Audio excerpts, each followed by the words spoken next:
আসসালামু আলাইকুম, কি অবস্থা সবার? আশা করি সবাই ভালো আছেন। পবিত্র মাহে রমাদানের শুভেচ্ছা সকলকেই। তো আজকের এই ভিডিওটি আমার কাছে খুবই স্পেশাল এবং যার উদ্দেশ্যে ভিডিওটি মেক করছি হয়তো তার কাছেও স্পেশাল। তো ফার্স্ট টাইম কিন্তু আমি আমার টেলিগ্রাম চ্যানেলে আমার ফেস রিভিল ভিডিওটা দিচ্ছি। নিশ্চয়ই কোনো উদ্দেশ্য রয়েছে।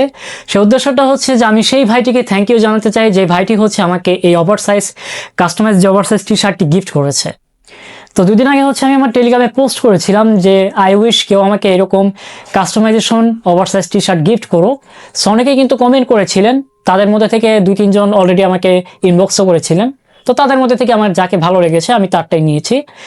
So thank you so much ভাই, আপনি আমাকে এইভাবে বিশ্বাস করে ভালোবেসে একটি জিনিস গিফট করেছেন। এটা কিন্তু আজীবন আমার গায়েই থাকবে। যতদিন আমি চ্যানেলের ওনার থাকবো ততদিন কিন্তু আমার গায়ে থাকবে, যেহেতু চ্যানেলটি আমার। তো যাই হোক, ওভারসাইজ টি শার্টে দেখেন কি কি রয়েছে। এখানে হচ্ছে একটি চ্যানেল লোগো রয়েছে, তারপর এখানে আমার একটি নামের সাইন রয়েছে এবং হচ্ছে নিচে দেখেন লেখা রয়েছে দ্য অ্যাডমিন অফ ইটবা। তো এটা হচ্ছে ফ্রন্ট সাইড, আর আমরা এখন ব্যাক সাইডটা দেখে আসি। চলো, এখন দেখতে পাচ্ছেন এটা হচ্ছে ব্যাক সাইড। তো বড় একটি চ্যানেলের লোগো রয়েছে, এটা হচ্ছে আমার earning tips by Ashik Hasan channel logo. আর নিচে হচ্ছে ইটবা লেখা রয়েছে, যেটা ফুল মিনিং তো আপনারা জানলেনই। তো অলরেডি কিন্তু 12,400 জন ফলোয়ার হয়ে গেছে আমাদের ইটবা চ্যানেলে। তো যারা যারা নতুন এসেছেন তাদের সবাইকে ওয়েলকাম, আর যারা যারা হচ্ছে আগে থেকে কাজ করেন তাদের তো আর কিছু বলার নেই।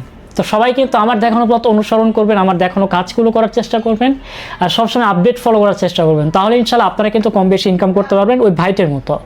সো ওই ভাই যেমন আমাকে গিফট করেছে এই টি শার্টটি, তো আপনাদের কাছেও আমার দাবি থাকবে যে আপনারা যদি ইনকাম করেন তাহলে অবশ্যই হচ্ছে আপনারাও আমাকে এইরকম আরও বিভিন্ন গিফট করবেন। তাহলে ইনশাল্লাহ আপনাদের জন্য আরও ভালো ভালো অফার আনার চেষ্টা করব। সো গাইস, এই 12,400 জন যেন 20,000+ হিট করে এই দোয়া করবেন, এবং সবার জন্য আমার শুভকামনা রইল। ভালো থাকবেন সবাই, আল্লাহ হাফেজ।